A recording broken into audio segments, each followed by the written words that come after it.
And welcome to the new and improved Power Hour. Excuse me. We got a theme song, it got me all choked up. We got, just shout us out to producer John, for continuing to hold us down. But welcome to the latest edition of the Power Hour. I am your co-host, Kahari Mosley, here with my illustrious co-host, Miracle Jones. And, we have another incredible show tonight. Before we get into that, we will talk about some of the latest news and our hot takes, but we are going to talk about community-based responses to maternal mortality and health inequality. But so much going on. I definitely wanted to start off with some interesting news that Governor Wolf is going to pass an order or take some steps to ensure that teachers move up to the Group 1A in the vaccination list. So we are going to see how that works out. It's going to be interesting to see what the response is from Pittsburgh Public Schools, from the Pittsburgh Federation of Teachers, and the other stakeholders around the table. Obviously, many parents throughout the Pittsburgh area, continue to be extremely concerned, with the speed at which the reopening, is happening. So it's going to be interesting to see. And it hasn't been made public, but an email was shared by State Representative O'Neill from Washington County, who's a member of the bipartisan COVID-19 task force. And he shared that news with some local media. So we are waiting for an official announcement from the governor, on that. But it looks like teachers, which was against some earlier guidance and some earlier thinking from the governor, because there was a number of stakeholders that did reach out to the governor about a month ago asking for teachers to be put into Group 1A, and the governor did not agree with that at the time. So it appears that the thinking is changing, in the governor's mansion. And obviously this, more than any, other areas and school districts of the state, this more than anywhere else affects the Philadelphia school district and the Pittsburgh school district. So it's a very interesting move. I don't know if you had a chance to see that. That was some late breaking news this afternoon. Yeah, it is some late breaking news, and it comes after President Biden said that he was going to help make the vaccine more available to folks. And of course, the recent controversy that we found the Pittsburgh school superintendent ensnared when he traveled out of state. But the vaccine rollout continues to be a source of disagreement among a lot of folks, because in Pennsylvania, people who smoke were eligible to get the vaccine. And there are a lot of other first responders who are not included in the 1A designation. So there has been a lot of back and forth going on about who can get the vaccine and when. But also behind this is this need to reopen schools. A lot of schools are actually supposed to start reopening this week and next. And so it's going to be very timely, this announcement, but also to see what the rollout is going to be, because of course, the Johnson & Johnson vaccine was released this week. So it's going to be interesting to see what vaccines are going to be available, how teachers are going to be vaccinated, and what the supply is going to look like, because the Johnson & Johnson is the one-dose vaccine, but the Pfizer and the Moderna, which are the most popular and what's considered to be the most reliable, are the 2 shots. And so that's going to take a couple of weeks for those to go through. So depending on what's available to teachers is going to be what the next step is going to be with this new announcement. And that's a great segue back to the original topic that we were talking about, as far as teachers getting vaccinated, because part of the announcement is, I believe, 9 to 1,000 doses of Johnson and Johnson vaccine is going to be part of this announcement that's going to be coming to the state of Pennsylvania. Now, I don't know if that's going to be earmarked for educators, or, obviously it's going to be for the 1A group, but it appears that the state is going to acquire 90-some thousand doses of the Johnson and Johnson vaccine. And as Miracle said, for those who may not be, aware, I think its efficacy is about 66%, as compared to the 90-some odd percent for the Pfizer and Moderna. But again, it is a one-dose vaccination, and it also, beyond the fact that it's one dose, it also does not need the cold chain storage. So it doesn't need to be in sub-freezing temperatures throughout the whole process. And then once it gets kind of opened out of the package, it doesn't have that short 5-day shelf life that the more volatile Pfizer and Moderna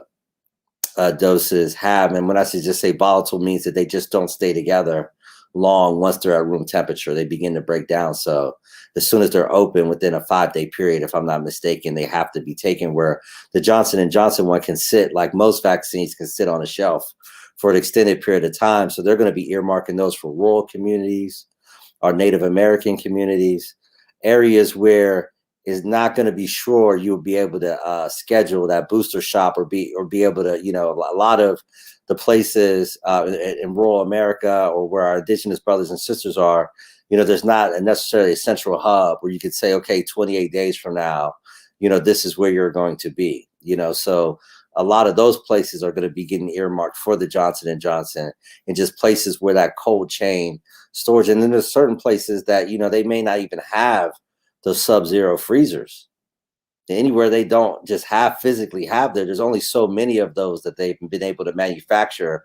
Since 6 months ago, they realized that they needed them. So as much as some people don't like the Johnson and Johnson, actually Amish Adala, who was on the show several weeks ago, was on MSNBC this afternoon talking about, how important, as far as the goal to herd immunity, is the Johnson and Johnson vaccine, the role that's going to play, because also it's one shot, not 2 shots for every one person. Yeah, and so in the very beginning, when the vaccines were rolling out, a lot of people who were not in the 1A classification actually got the vaccine, because the vials were going to go bad because they had been thawed out. And so that also created an issue where you had people who got the first shot but technically weren't eligible for it, but still had to get the second shot. So this, hopefully, even though the efficacy is not as strong as the Pfizer and Moderna vaccine, will still allow for folks to get vaccinated, people who want to get vaccinated, I should say, to have the opportunity to get the vaccine in a more timely fashion. The data has skewed a little bit, but it's even less than 10% of the U.S. population has been vaccinated. So when we're talking about all of these vials and these different vaccines, it still impacts the majority of the country. And when you talk about the indigenous populations who have been ravaged by COVID-19, and you've had like 1/10 of the federal support, it's very important that those areas are able to have a vaccine that's more stable and that can travel to help more people. Absolutely. So is there any other news bits that you want to share before we get? Yeah, well, I would say staying on COVID.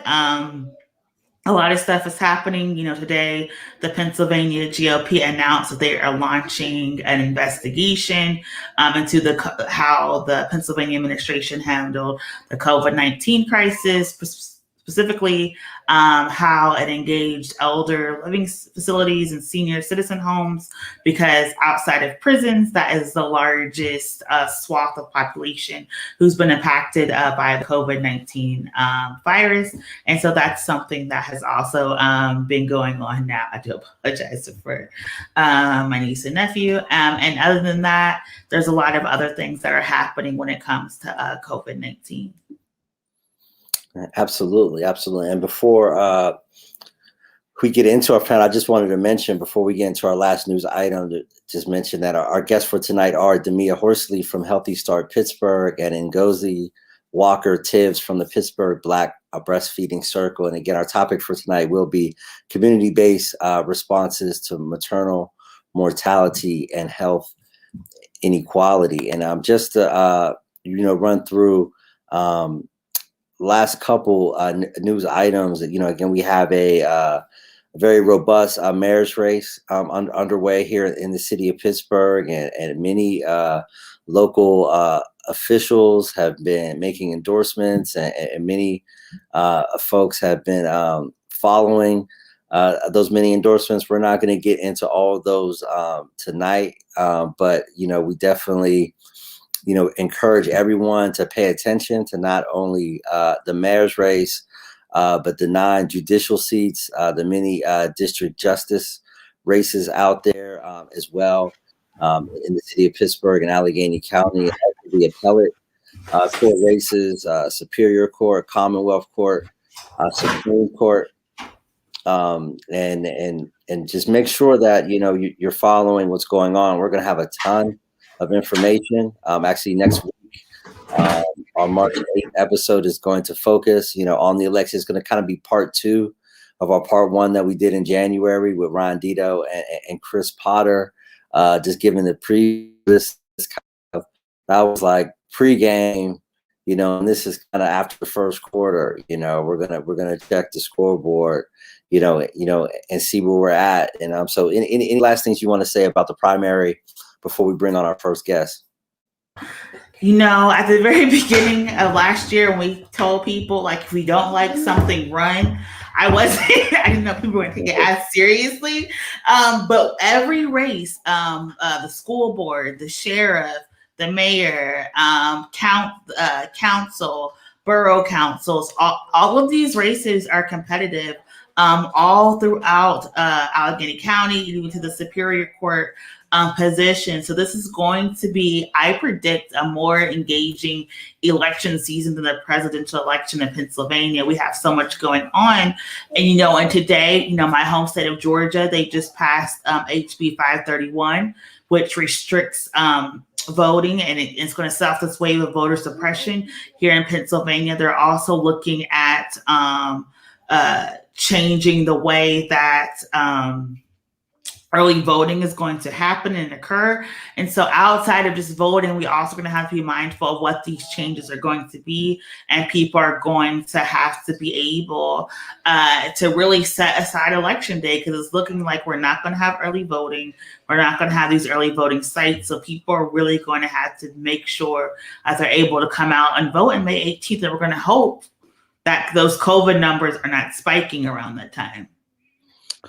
Yeah, absolutely. That's a great point. We talked about this a few weeks ago with Lieutenant Governor John Fetterman, about, starting with, the big lie, about, false allegations of, improprieties, during the election, and how that false narrative is now being used in 2021 to pass legislation to suppress voters. I know in the state of Iowa, they just passed legislation that's going to, they rolled back early voting days, made some other restrictions, on voting. And the big lie from 2020 is definitely going to be used as a tool to restrict access to voting and create more obstacles for people to turn out to vote. So that's definitely something we're going to need to continue to keep an eye on here in the state of Pennsylvania, as well as around the country. Miracle, do you want to just provide a little bit of context, about our show tonight, introduce our first guest, and why the issue of maternal mortality and health inequality is so important. Yes, so a lot of you may have read the article that Jerry Dickinson put out earlier this week talking about Pittsburgh as apartheid city. And in that article, he put some stats out some people were not aware of, that, Black women are 3 times more likely to die of maternal mortality, that we are 2 times more likely to have children who are underweight or when they're born, or fetal deaths, and a lot of issues. And so a lot of times when people hear these surveys and these numbers, it's a negative impact. But what's often forgotten a lot of times is that Black women are out here doing the work, saving each other and saving ourselves. And so we wanted to focus on the community response to these maternal mortality issues, to give Black women who are pregnant, Black people who are facing pregnancy right now, who are scared and afraid of giving birth in this region, some opportunities and some resources, some information so they can have the best, pregnancy and delivery possible. And so with that, we have some community advocates, guys from the Pittsburgh Black Breastfeeding Circle, and Miss Demia from Healthy Start Pittsburgh, who's actually going to be here talking about some of the things that Healthy Start is doing, as well as a new centering pregnancy program that they just launched.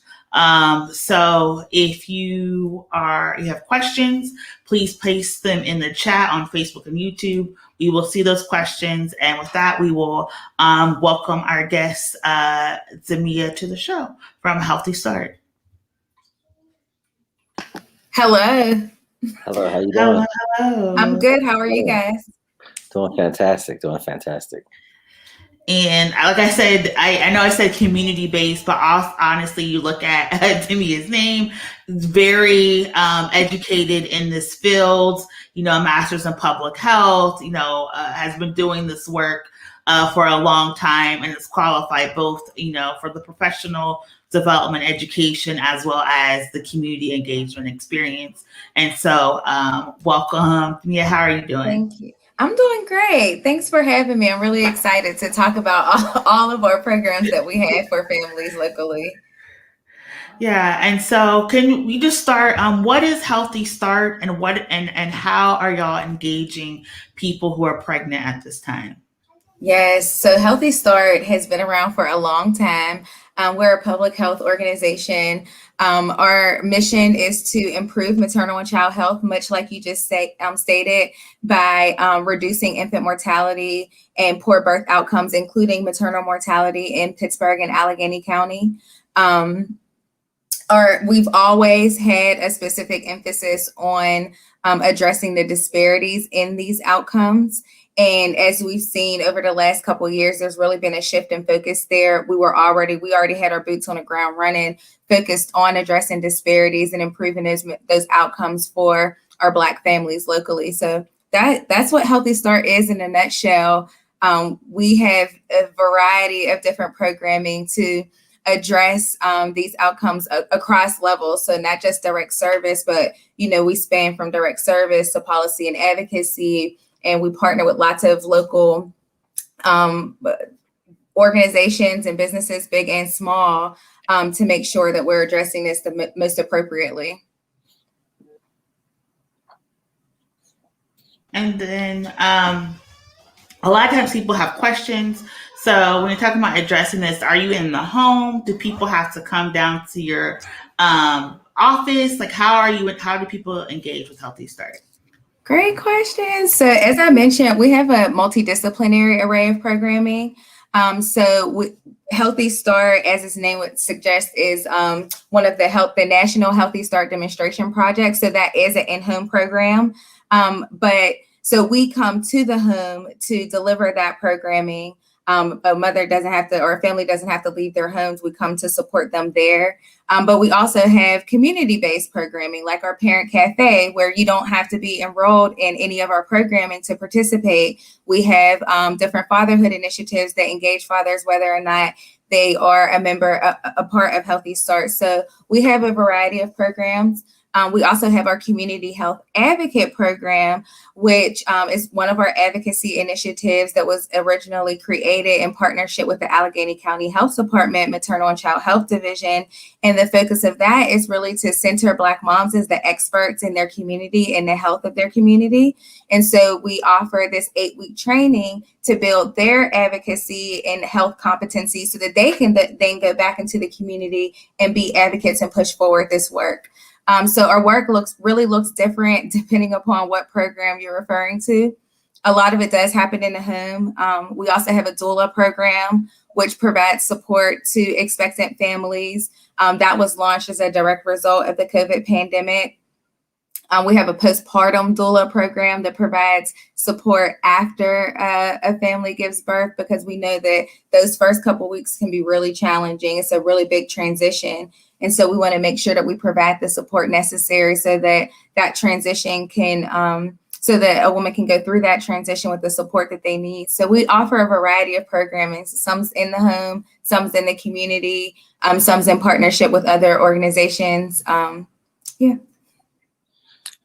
Yeah, I wanted to ask a question, about your training program and your advocacy program. For someone, looking, on the outside, and so much of your focus is health, is public health. Why did you feel like it was important to bring civic engagement, and advocacy, into that space? Why is civic engagement so important to public health? Yeah, so we strongly believe that there are no solutions that exist outside of the people for whom we're creating the solutions for. So nothing about us without us. You can't create solutions without engaging the community. And the core of our program has always been community. We are very much a community organization. You take all the letters away, my work has always been in community. So that it was very important that we have long time engaged community. Prior to having the Community Health Advocate Program, a core part of the Healthy Start program is to have a community advisory network, or CAN. So we're always looking for community input in the resolutions that are going to improve outcomes. That's been just a long-standing part of Healthy Start. Very interesting. So, and just as a quick follow-up, what kind of impact, and how long has this advocacy training program that you've been doing been in place, and what are like some of the outcomes that you've seen come from that program by empowering people to go back into their community with solutions? Yes. So the Community Health Advocate Program launched in 2017. We're now on, I think, our 6th cohort. So when it first launched, it was like much shorter. I was actually a mentor on the first cohort, and now I'm a co-facilitator. So I've come a long way since it first started. But we see individually, we see moms, participants in the Community Health Advocate Program have become CLC. So now they're serving in their communities, providing lactation support. And a CLC is a certified lactation counselor. Participants have become doulas, so providing doula support. Participants have developed programs in the community. So our Wilkinsburg cohort is now a part of our Best Allegheny initiative and Best Baby Zone, building some community-based resolutions to infant mortality within Wilkinsburg. So we see various different outcomes. And the main thing is that it creates sustainability to train community members to deliver this program, because long after there's a Healthy Start or whatever organization, these community members still have these skills, and so they can push forward the health of their communities. Right. And so I know that, like you said, you're in the community, you're engaging. I know a couple of weeks ago, the Pennsylvania Health Caucus actually had a listening section talking about like a maternal health. And so what has been the government's response to investing specifically in Black maternal health? Because that's where a lot of the disparities are outside of the indigenous population, some of the worst disparities that we're seeing. So what is the government response in this issue? That's a really great question. So I would say local government, we really saw this big push to name racism as a public health issue. And that's really beneficial because it can really help direct where funding goes. We haven't yet seen the fruits of that yet, but because that's been so recent within the last year or so, but we have seen that locally. On a state stage, we see Representative Morgan Cephas, who participated in that session, or I think she led it. She's introduced some bills to address maternal mortality locally, with statewide specifically for Black families. So we have seen, and then within the last couple of years, a maternal mortality review board was created. And we know since Black women really bear the brunt of the numbers of maternal mortality and morbidity, that's primarily going to benefit Black families and Black women when we're addressing this maternal mortality crisis. So we've seen a variety of different responses to what's going on, and specifically that will impact those disparities that we see. Interesting. And could you talk a little bit about doulas and the history of it. I happened to when my wife gave birth, we had a doula there present at both times, and that was really my introduction. Back in 2012, my two sons were born.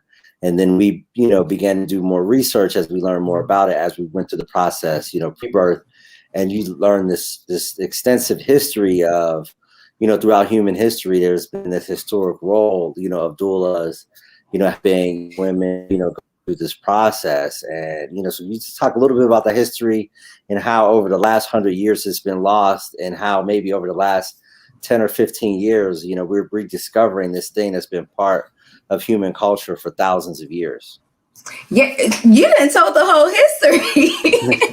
No, but just like you said, throughout history, there's always been a women supporting women throughout birth. And with the medicalization of birth, we really saw an erasure of doulas, and among other things. So it's not just doulas who are erased. We saw that same thing with midwives, but we really saw that erasure, and it's just now being reintroduced. But a doula is someone who supports a birthing person by providing educational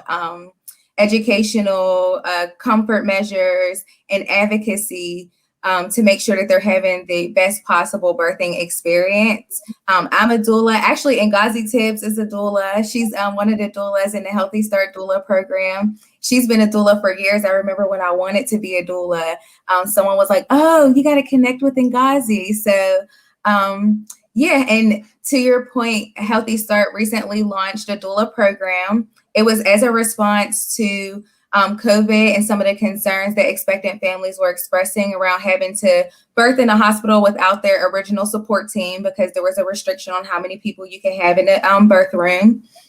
And so we created a virtual program. We had a couple of funders. We were able to get hotspots and iPads, and we were able to loan those out to families so that they can connect with doulas and still have the support that they needed.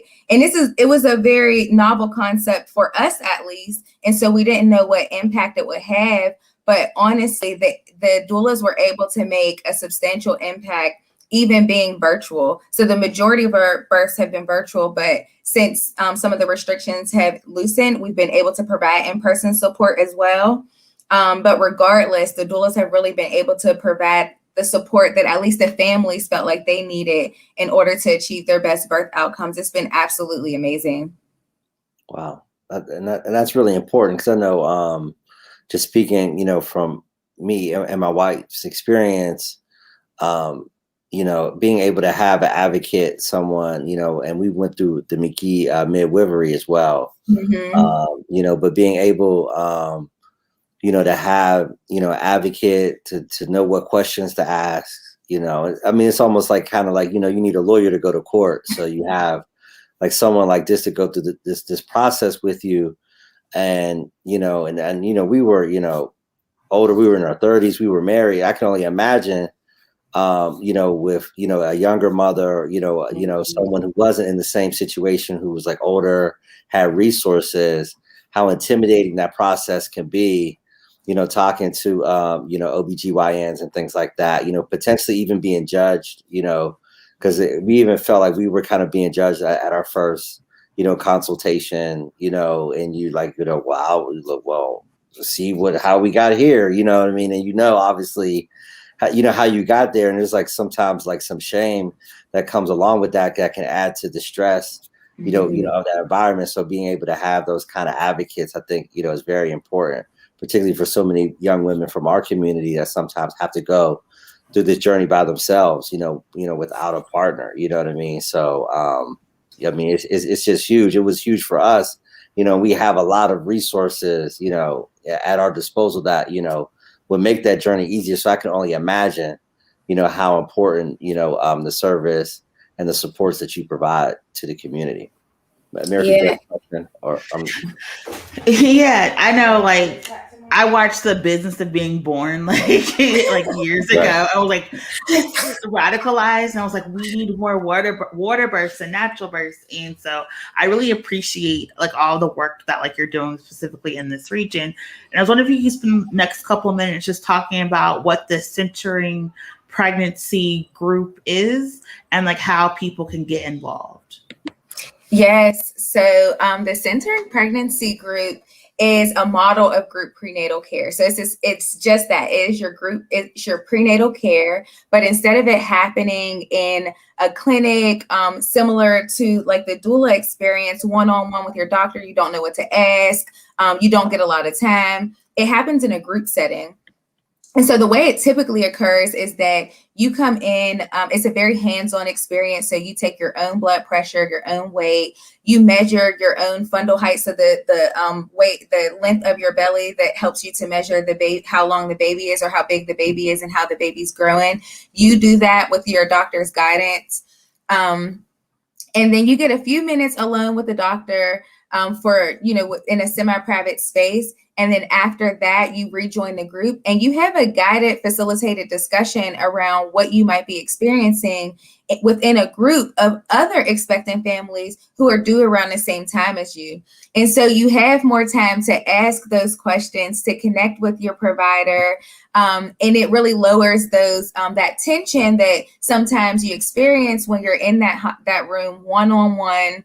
Your doctor is coming in, they're in a rush, they're asking questions, they're ready to get out. And it makes it more hands-on. There's fun activities, there's snacks. And again, you're really taking a hands-on approach to your own healthcare. So that's what Centering is.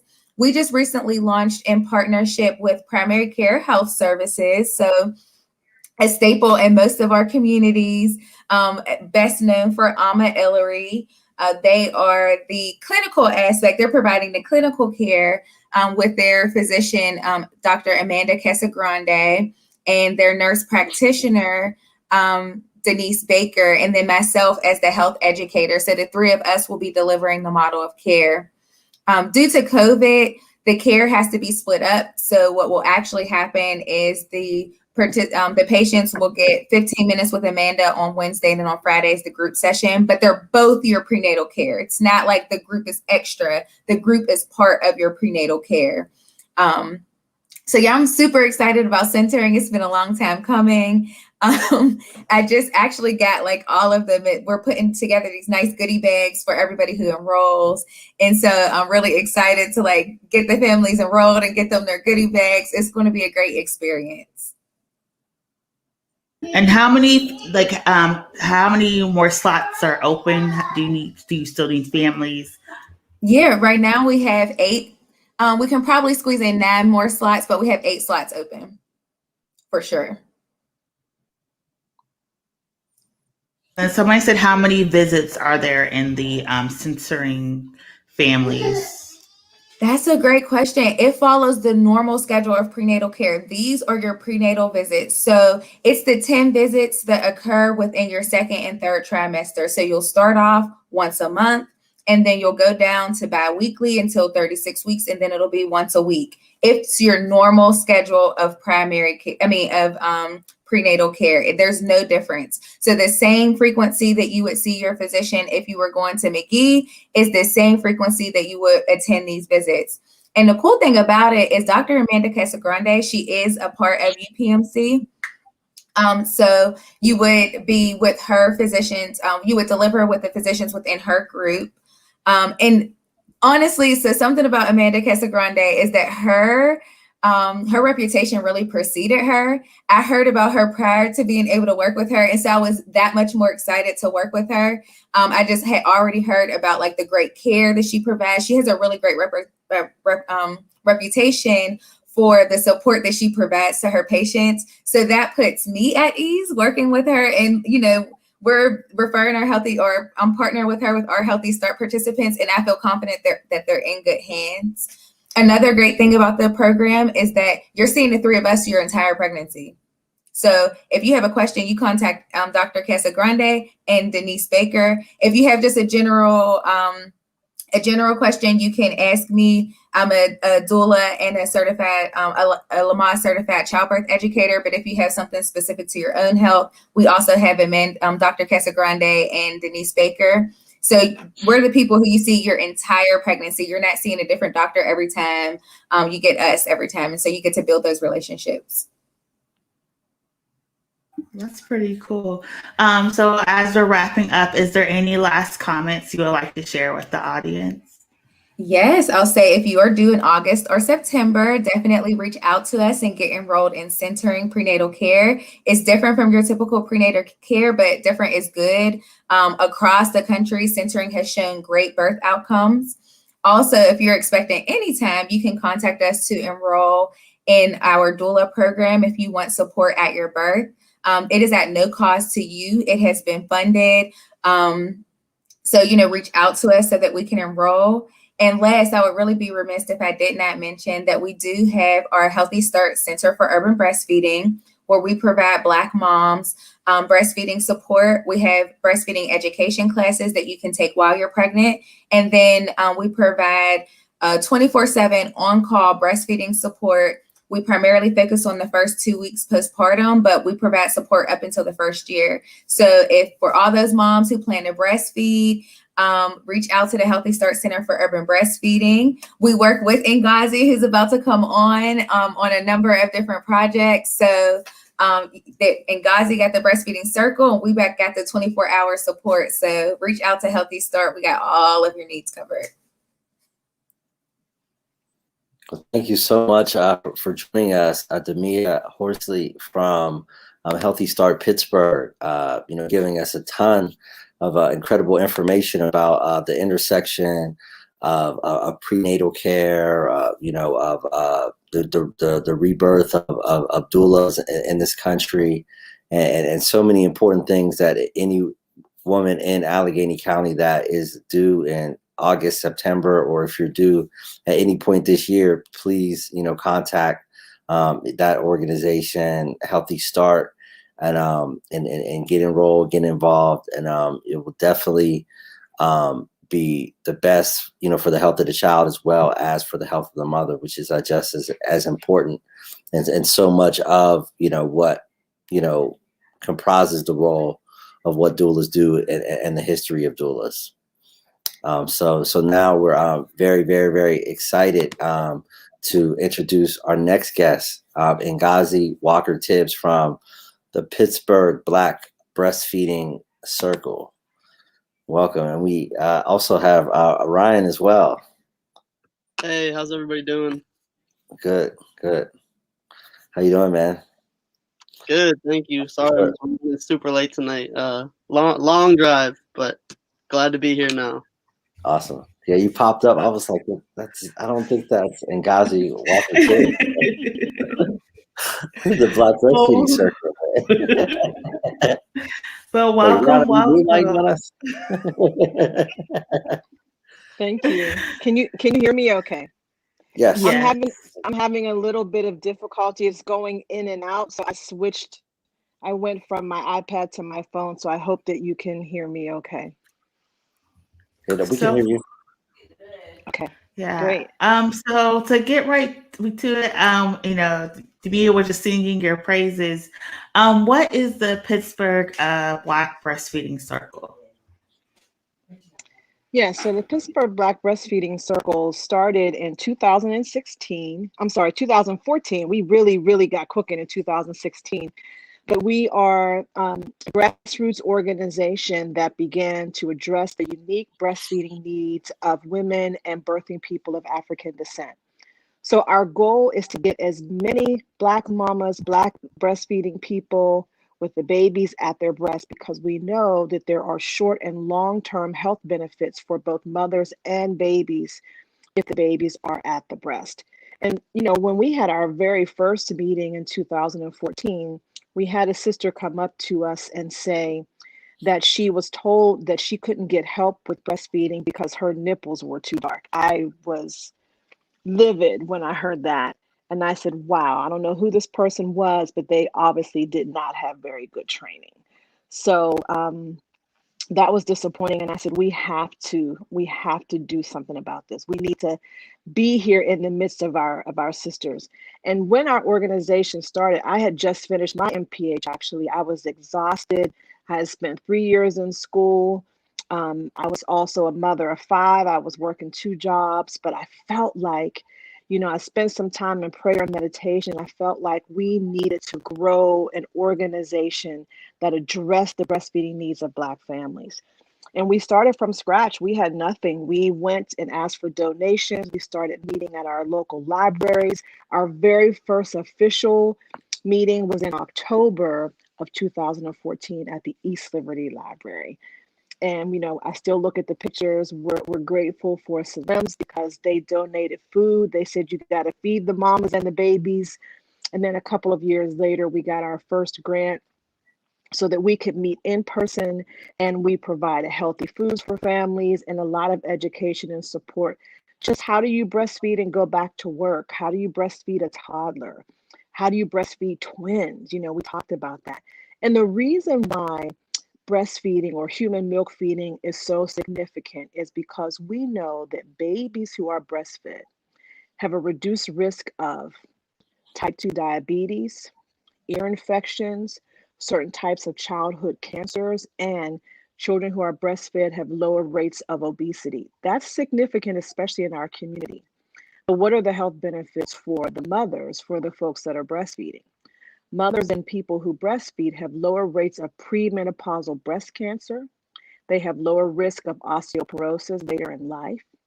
They also, this is really significant, have lower risk of heart disease, all sorts of chronic health issues that are plaguing our community that breastfeeding can help reduce the risk. So we wanted our sisters to know that. What does that mean when the baby is at your breast? That you are changing the health status of your family for generations. That's how significant, human milk feeding is. So due to the pandemic, unfortunately, we're not meeting in person, but we are meeting every week. We do Facebook Lives every week where folks can ask questions. We are partnering with the Healthy Start Center for Urban Breastfeeding. We are together on a grant with the health department through the CDC. We're able to provide food bucks for families so they are able to get fresh fruits and vegetables from our green grocers and at the Eastern Food Co-op. So, partnering with community groups makes a huge difference. So we're happy to be with our sister Demia, with the CEO of Healthy Start, Jada Sherrill, with Gabby Mendez. We are working with folks together to create a breastfeeding Black village in the city of Pittsburgh. Absolutely. Yeah, that's a lot of powerful information. If you could just talk a little bit more about like any potential scientific evidence of why, is it from a nutritional standpoint, from a chemical standpoint, why, the process of breastfeeding, is so mutually beneficial, for the provider and the child? Yes. And, I also want to say, we're not trying to demonize formula. We're not saying formula is bad or evil, but we do know that human milk, that breast milk, is the optimal way to feed our babies. This is not new to us. We've been doing this since the beginning of time. And the evidence is robust about those short and long-term health benefits that I mentioned, about reducing risk of chronic and acute, diseases, which are plaguing our community. So we should be singing the praises of human milk feeding, right? When we're talking about how to reduce our healthcare costs. The obesity rates amongst children is on the rise. Breast cancer rates amongst Black women are on the rise. And we know that breastfeeding can reduce the risk of premenopausal breast cancer. So while we're looking at diet, of course, we also should be looking at human milk feeding. Here's something else that's pretty significant as we're talking about this pandemic, right? I get all excited when I talk about this. There have been no documented cases of COVID-19 being passed to infants through their mother's breast milk. Not one. That is significant because many families are asking questions like, if I'm COVID positive, can I still breastfeed? And the answer is absolutely. You should continue to breastfeed. Yeah, so the evidence is from the World Health Organization, the CDC, the American Academy of Pediatrics, the American Academy of Breastfeeding Medicine. All of this information is available to us. We especially need to get it into Black families. We need to hear this. Why are our breastfeeding rates lower? Historically, of course, we know because we're from the mother continent, we've been doing this, right? We've been breastfeeding. But over the years, we've lost that. Like Demia, my sister Demia talked about it, right? With the medicalization of birth, doulas not being allowed in the room, midwives not being allowed. So we lost some of those old ways. So we need to practice that Sankofa principle, which means to go back and fetch it. We need to go back to learning from our elders and our learned women in our communities to teach the younger women the old ways, the healthy ways to keep our families strong. Women primarily are the gatekeepers of health in their families. If you got a healthy mother and a healthy baby, she will then make sure that partner is healthy. Then you got a healthy family. Healthy families make up healthy communities, and healthy communities make for a healthy society. So we're not saying that our male partners aren't important. Of course not. We're saying start with that mother and baby. Make sure that they're healthy. She'll make sure that partner is healthy. We want that whole family to be healthy. So when we were meeting in person, we had the dads, we had the grandfathers come in, grandmothers coming to the meetings, talking about how to support that breastfeeding family. Yeah, thank you so much, especially for providing, that information as it pertains to COVID, because I can imagine that's, a really common concern that a lot of people have as far as, transmission that way. And so I just wanted to talk a little bit about, I saw a study the other day that I think was from the Allegheny County Health Department from a few years ago, that there's like some pretty substantial, at least at the time, I think the survey data ran through like 2015, but there was, some pretty substantial disparities along, racial lines as far as the percentage of either new mothers who are breastfeeding or, expected mothers who plan to be breastfeeding. And so I was just wondering, like what sort of specific strategies or initiatives that y'all have had to, work to close that gap. And yeah, it's also just because that data is, a few years old, if there's been any changes in that area as a result. Yes, thank you. That's a great question. And most data comes out about every 2 years. So the data that's coming out now would be from 2019, right? So 2021 data won't typically come out until 2023. So I would say it's pretty current, probably the information that you've read. Here's what we know. We have lost a lot of that connection with our families.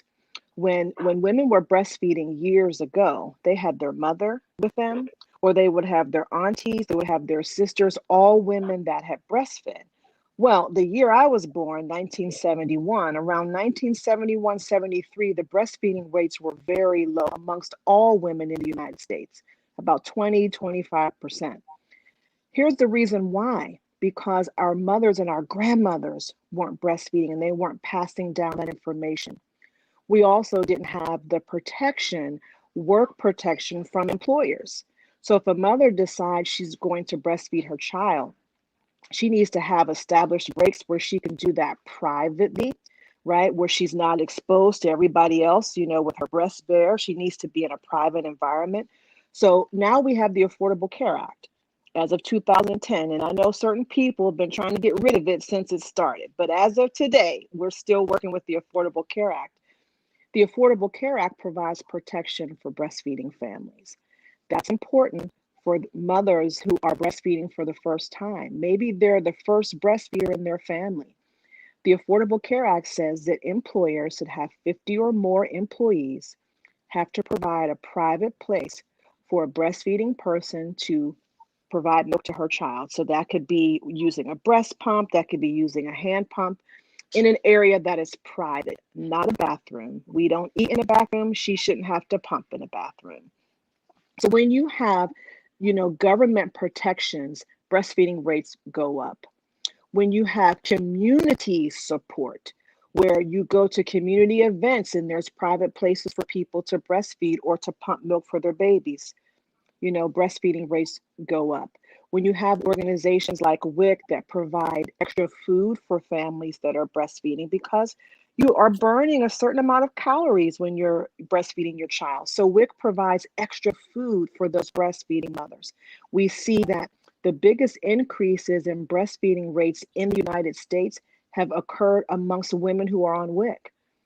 That's significant information for us to know. And then when you have family support, families that are saying, yes, I want to make sure that you're getting the food and the rest that you need so that you can breastfeed your baby. That's when the breastfeeding rates go up. So in 2011, the Surgeon General at that time, Dr. Regina Benjamin, she came out with the Surgeon General's call to action to support breastfeeding. And what that did, first of all, as a Black woman, that definitely, I think, had a positive impact on the Black community. But hearing her talk about how the healthcare system, employers, community, how we can all come together to support breastfeeding, because this is a public health issue, not just a feeding choice, but a public health issue. Families that breastfeed short and long term, they experience those short and long term benefits. So that benefits the whole community. So the numbers that we're often looking at the health department, we're seeing families and breastfeeding folks that are not getting that round support, right? That holistic support from family and community, employer, and society. I did have a question to follow up with what Ryan was saying. I know at the beginning of the pandemic, there was a lot of barriers to being in the hospital with people who were going through labor and delivery. As a doula, as someone, we know there's a lot of like latching concerns that happen. Are y'all now back in the hospitals, or do people need to schedule appointments with you after birth? Yes. So the wonderful part about the doula organization that Demia and I are with Healthy Start, is many of those doulas are also certified lactation counselors, or they've had training with me as well. They've gotten at least 30 hours of hands-on lactation training. So we're able to mesh that doula and lactation provider hat so that the families can get support. Then they're also getting support, virtually through the Black Breastfeeding Circle and 24/7 with the Healthy Start Center for Urban Breastfeeding. I also have a private practice separate from the work that I do with the Black Breastfeeding Circle, and I do see families in person. Of course, masked up and everything. I have been completely vaccinated. I've received both of my vaccines. I let families know that. But I also provide that in-person support because I'm considered to be an essential worker. I see brand new babies and brand new parents. And so I was able to qualify to receive the vaccine. I'm very happy to say that. Because if a family is having breastfeeding concerns, they need to get on-time support. Not next week, but on time. Yeah. Okay, go ahead, Miracle. I'll say, like, I know there's like a lot of misinformation out there. So, like, for me, I personally didn't know that babies like under a year old were not supposed to be fed water, just because that's actually deadly for children. Are there any other misconceptions or myths out there that you would like to talk about in our last remaining minutes? Sure. There is a myth that is around that breastfeeding hurts for like the first couple of weeks. Your nipples just get used to it and you get better at it. That's actually not true. Nipple pain is common, but not necessarily normal. If someone's having nipple pain, we want them to get support right away. And I'm sorry I don't have my little breast model with me. It's actually down the hall. I have this little cloth breast that I demonstrate proper latching with families. But when the baby latches on to the breast, we want them to be almost off center. So they're coming under and onto the breast where their chin is coming into the breast first. When they do that, something really amazing happens. The tongue comes underneath the nipple and does this little wave-like motion, like an undulation, and it massages the breast. And then that stretches the nipple in the baby's mouth, and then the signal goes to the brain to release milk for the baby, and the baby receives drops of milk first and then sprays. So it's a common misconception that breastfeeding should hurt. If breastfeeding hurts, please get some help. That means something is not quite right. The baby may not be latched properly. There's also a misconception that you can't breastfeed a baby with teeth. Here's the good news. A baby cannot suck and bite at the same time. It is physiologically impossible. So if a baby is biting at the breast, it's not because they're trying to be mean. They're probably teething and mom's breast is soft and they bite down. But it often occurs at the beginning of a feeding or at the end. So I like to share with families if the baby is biting, what I want you to do is keep a finger nearby, gently take the baby off, tell them, don't bite nummies or whatever name you use for the breast. And babies learn very quickly because they want to eat, right? Breast milk is warm and sweet. Babies want to eat. So those are some things that I talk with families about. If your baby gets teeth, we're going to work on teaching your baby to be gentle and not to bite. Many women are concerned that if they breastfeed, it's going to make their breast sag. That's actually a myth.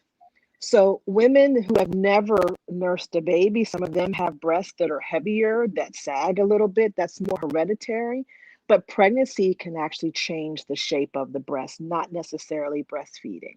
Some people believe that if you are breastfeeding, you won't get pregnant. That's also not true.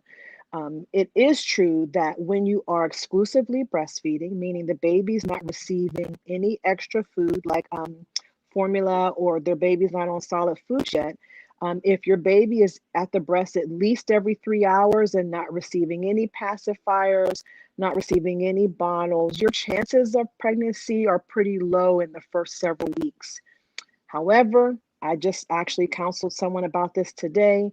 It is important if you are sexually active again after the baby is born, you should be using protection. You should not use breastfeeding as a means of birth control. So those are a few, of the major myths that I have heard over the years. I'm a mother of 5. I breastfed 5 babies, and these myths have been around. My son's almost 28 years old. These myths have been around since he was born and even before. So it's important that mothers know that you can breastfeed your baby with teeth. You can breastfeed and work. You can breastfeed and wear a push-up bra, still have perky breasts, like whatever you need to do. And breastfeeding is a pleasant experience for mom and baby. If you're having nipple pain, please get some help because that means that something's not quite right.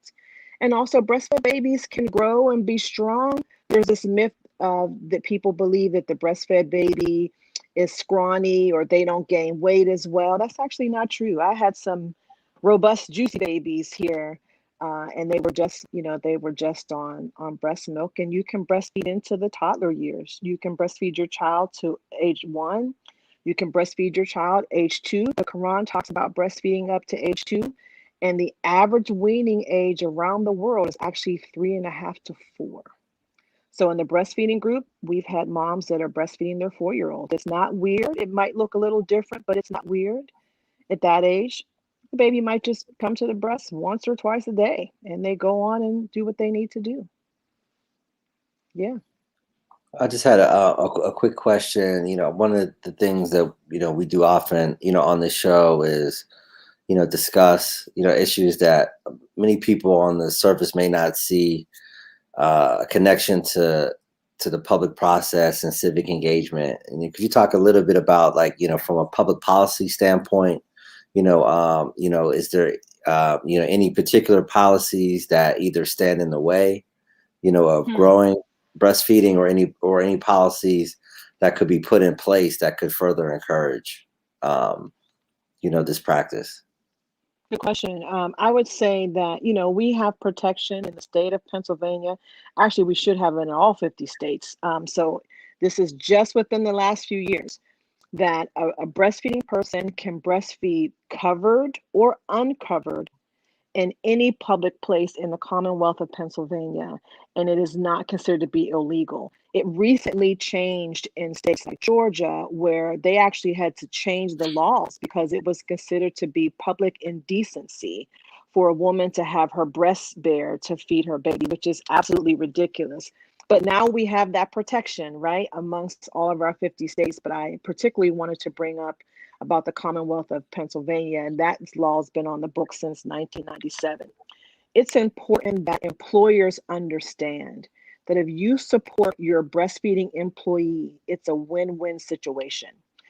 If the person who is breastfeeding has overfull breasts, they're not going to be as productive, right? Because they're going to be distracted. We need more employers to protect breastfeeding families, to provide places for them to breastfeed that's private.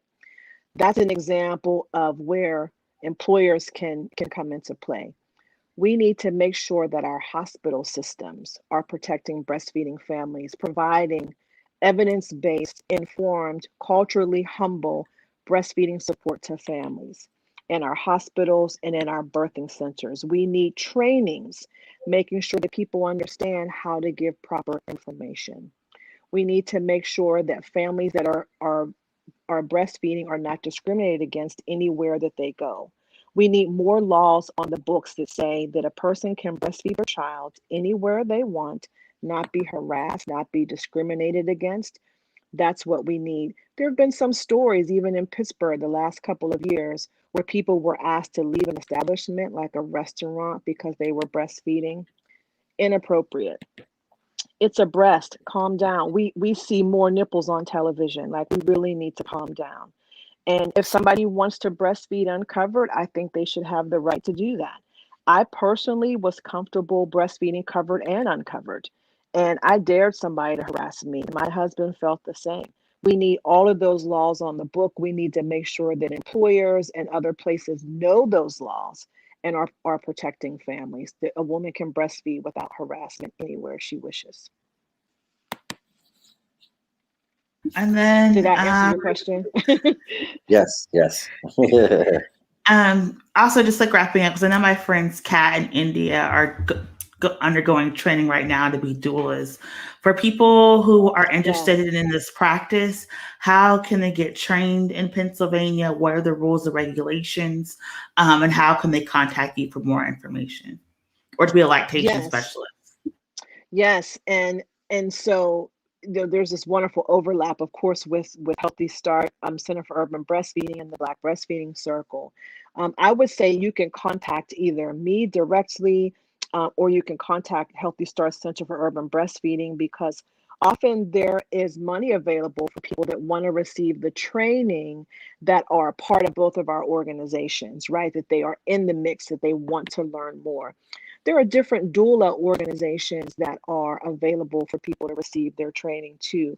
Almost everything is virtual right now, and that actually makes it easier in some ways because many of the trainings are out of the city or out of the state. So now people are able to have virtual trainings. So a couple of organizations that I'm thinking of right now. There's the Black Doulas Association. So these are people that you can Google. There's also DONA International, DONA International. You can also contact Demia directly at Healthy Start. She can give you some more information about our established doula program and how to make a difference in the community. The word doula comes from the Greek word that means mother's servant or mother's helper. And if you've ever looked at pictures from hundreds and thousands of years ago, as Demia mentioned, you will often see the birthing person or the birthing mother, and she will be surrounded by two women, one on either side of her, as well as the midwife. And often you might see other women in the room as well. Women have been supporting women since the beginning of time. We just got all new and fancy with it, but we've been doing this. And those women also breastfed their babies, many of them, and so they could provide that breastfeeding support. As soon as that baby comes out, they're right there helping that new mama get that baby on, onto the breast. And I also think it's about being comfortable with our own bodies, especially as Black women. I think our bodies have been so over sexualized that when it comes to something as natural as breastfeeding, we are uncomfortable and we feel shy about that. But in the Black breastfeeding circle, we're like, sisters, be free, be comfortable with who you are. We celebrate who you are as Black women, and your bodies are beautiful. And our babies pick up on that energy, right? In this pandemic, all of us are going through something, right? We're struggling a bit, just we're not able to connect as much as we used to. But in our circle, even virtually, we're reminding our sisters that they're beautiful, that they're loved, that they're appreciated, and that we want to love on them so they can love on their babies. That's right. Did anyone have a final question, Miracle? Yes. Question are, when are the circles that you do you have a schedule? And then again, how can people join the circles? Yes, our website is pghblackbreastfeeding.org, and they are able to go to our website and it'll show them when our meetups are. We're meeting up weekly. In order to be in the virtual meetings, you have to be a member of our Facebook group. So it's only for women who identify as people of African descent.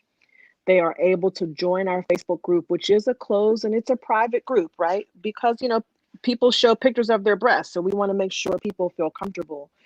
And then we are going to start opening up the circle a bit more where in our virtual space where partners can, come sit next to their folks and ask questions as well. So you can check out our website. My phone number is on the website as well if people want to contact me directly to find out more about how to get involved. And what's so wonderful again about this virtual space is many sisters who are working, who weren't able to come to the in-person meetups, are able to see the recordings of our virtual meetups, and they're able to post questions if they have them, because many people are back to work soon after their babies are born, and they have questions, and we want to make sure that we address them. But I hope that in the near future we'll be able to meet up again in person. There's nothing like being able to hug your sister and hug and kiss babies. That's my politician side coming out, right? Mm-hmm. Hugging and kissing babies and touching one another and looking in each other's eyes and talking to each other. We miss that human touch, but for now we're grateful for the virtual space. Yeah, and thank you so much for coming on. It's like, again, like I said, the top of the hour. A lot of times we hear these statistics and there's a lot of fear and a lot of pressure that comes with like being pregnant during a global pandemic, but also in this region. But knowing that there are people like you and Healthy Start and Demia who are really out here supporting people who are pregnant, Black pregnant families, is like very important. So thank you so much for coming on, and please come back anytime. Thank you. When I first saw your name, I just thought, how awesome is that? I mean, what an absolutely beautiful name and a beautiful sister. So thank you all for being here and for showcasing the positives, right? Maternal mortality makes us all very sad, and we have to do better. But there are those of us that are out here doing the work, trying to make it better for our Black family. So thank you. Thank you. And that's And that was Ngozi Walker Tibbs from the Pittsburgh Black Breastfeeding Circle, and with some, very powerful information about a very, very important issue. And, as always, we're always able to really find that intersection, that connection to civic engagement, to public policy. And, they say all politics is local, and in many ways, everything is political. As much as people hate to admit it and want to say, I don't want to get political, everything's political. And we can see the political implications of how it can impact things like maternal mortality, and also equity in the workplace of women being able to, practice breastfeeding, in a comfortable, safe, and dignified, situation. So, again, just another great episode, two wonderful guests doing exemplary work here in the Pittsburgh area, and providing a platform to share important information with people that literally, impacts the lives of people. Bell Hooks said the personal is political, but how Ngozi was talking about people not knowing how to help Black moms breastfeed because of like colorism and different issues. That's one of the reasons why there is a lot of disconnect. Because for a lot of years, doulas and midwifery was actually illegal because you had to have like a medical certification, you had to have a doctorate, be an RN, and so we did unnecessarily lose a lot of women and babies because of that ignorance. And so to see this new wave come back of community births, home births, family births is very important. And so I'm really glad that the doula movement has a home in Pittsburgh. Awesome. Absolutely. And I think it was really great that you was able to cover like a lot of those really prominent misconceptions too, for the reasons you mentioned, Miracle, as far as, things like doulas being prohibited for a while and losing a lot of that generational knowledge, and then also, maybe things have gotten better in the last couple of years since I've been in school, but, in all the times that we took health class, I don't really remember them ever covering anything about that in the public school system. So, there's just a lot of different ways that that knowledge has been lost to some extent, for a lot of different people. So covering those misconceptions, especially as it pertains to COVID, is especially important right now. So I really appreciated that as well. Absolutely. Yeah. So Miracle, I think it's about that time for you to run down the weekly lineup. But happy Women's History Month. We have a very bare bones week this week. So tomorrow, there's a lot of conversation on Twitter. Is it better to have 20 million or an $800 credit score? So we're going to be talking about credit tomorrow. Tomorrow at What Black Pittsburgh Needs to Know for Tuesday at 2:00. We're talking about credit, how to rebuild your credit, how to invest wisely, how to make sound decisions, and what programs are out there to help you with home ownership and purchasing land and cars. So we're talking about credit on Tuesday at 2:00. Wednesday at 6 p.m. is This Week in White Supremacy. Unfortunately, supremacy never sleeps, so we will be back every Wednesday at 6:00. But this Thursday, we have a very special edition of On Tilt. Julius Boatwright will be talking about, maintaining your mental health during COVID-19 pandemic and what it really means to put your mental health first. And so that's what we have for the programming this week. I will say we were supposed to have an additional guest from Mississippi who wanted to talk about their experiences being pregnant under a water boil advisory, and they're going to try to reschedule with us for later in the week to have that conversation. But we did want us to point out that people in Texas, people in Mississippi, people who are pregnant are still going through a lot of trauma and crises because of a lack of of support and resources due to the pandemic and on top of this winter weather. So please keep people in your prayers, stay involved with community initiatives and mutual aid, because that's how we are going to get together and just have like healthy parents and babies and families. Absolutely. Yeah, this was a really, really cool episode. Like a lot of just really, important information. In a, situation that, one way or another, either as a family member or as a parent, we know, someone, is going to go through this process. And we, been, reading a lot, learning a lot. Actually, our like I said, our friend, Dr. Amos Adalja, who was on the show about a month ago, was on NBC with Casey Hunt, this afternoon, talking about one of the groups that's going to be targeted with the Johnson & Johnson vaccine is pregnant mothers, because we know that, pregnant mothers are at higher risk to COVID complications.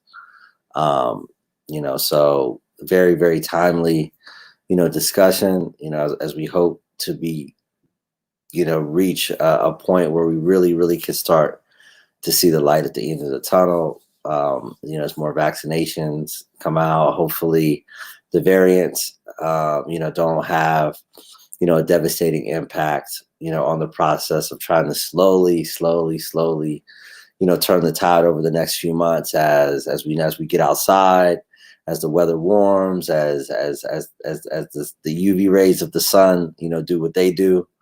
And we can hopefully march our way to herd immunity. Yeah, and I will say, we're talking about political, the CPAC was last weekend. There was a lot of people who refused to wear masks. And so if you have people who went to CPAC, please make sure they get tested. Please make sure they quarantine. This isn't a making politics of the virus, but there are a lot of people who refused to wear masks, and there were thousands of people going back and forth. And so we know COVID-19 is spreading. There still is the variants out there, and we're not trying to get worse. It is getting warmer for a lot of places. A lot of people were out, unmasked. So the next 2 weeks, we're going to see what the numbers are going to look like, and we're going to hope that it's not going to overwhelm our systems. But please encourage the people in your lives to wear masks, to try to use precautions and not go outside unnecessarily, especially if they're not vaccinated, because we don't want this to spread. And the new variant, I think it was like 10 times more easily spread. So please just be careful. Right. Yeah. And then one interesting thing about the CPAC, there was a report that came out today, I believe, that that the staff and the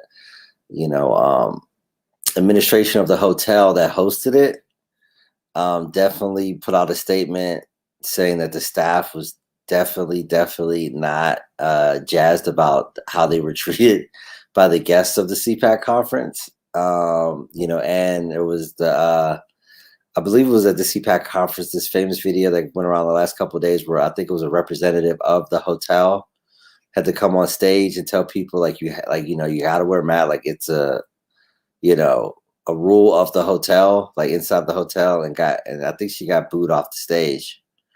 So the staff was not happy. I think that's another kind of byproduct, as people kind of want to mimic the behavior of the past president in real time in their day-to-day interactions with people. And I think they're learning that that's not a winning. It might be a winning strategy for a reality TV guy, but in real time every day, if you go around like that, you're probably eventually going to end up like the twisted iced tea guy in the convenience store, one way or another, figuratively or literally. But it's not a winning way to go, I don't think. And I will say, not to spread conspiracies, but March 4th is this weekend, this week. So please, stay safe. People say Trump is going to take, the presidency back on March 4th. It may be another January 6th. So if you're in DC, please stay safe. it's a lot. You know, that this election 2020 is never ending. But hopefully in the coming weeks, everything will be put to rest and we can move on to election 2021. But for those of you in DC area, you know, the State of the Union is supposed to be coming up this week. So just please, you know, stay safe, stay mindful, and stay protected. Absolutely. Absolutely. Brian, do you have one final thing before we close until next week? I just wanted to say I'm sorry I missed, you know, the first half of this episode. You know, everything we talked about with that second guest was super interesting. You know, it's an issue that I'm not you know, as familiar with. And you know, something that hasn't really been spotlighted until you know, the last couple of years, really, with that report about specifically Pittsburgh, with all the racial disparities in terms of you know, maternal health in general, and some of those more high profile cases. You know, like when Serena Williams had issues with that, and was able to, you know, really spotlight that for a moment. Yeah, so you know, I'm just happy we were able to do that this episode, and sorry I missed out on part of it. Oh, no problem. I'm just glad you got back safe. Thank you. Yeah. Long drive. Well, I guess that closes us out for another episode of the One Hood Power Hour. Thank you, everyone, for joining us. Special thanks to our guests, Demia Horsley from Healthy Start Pittsburgh and Ngozi Walker Tibbs from the Pittsburgh Black Breastfeeding Circle. On behalf of my co-hosts, Ryan White and Miracle Jones, I am Kahari Mosley. And for One Hood Power, thank you for joining us, and stay safe, stay engaged, stay involved, and tune in next Monday at 7 p.m. as we have part 2 of our primary election status check. So that's going to be another great discussion. So until then, take care, and we'll see you next Monday at 7. Good night.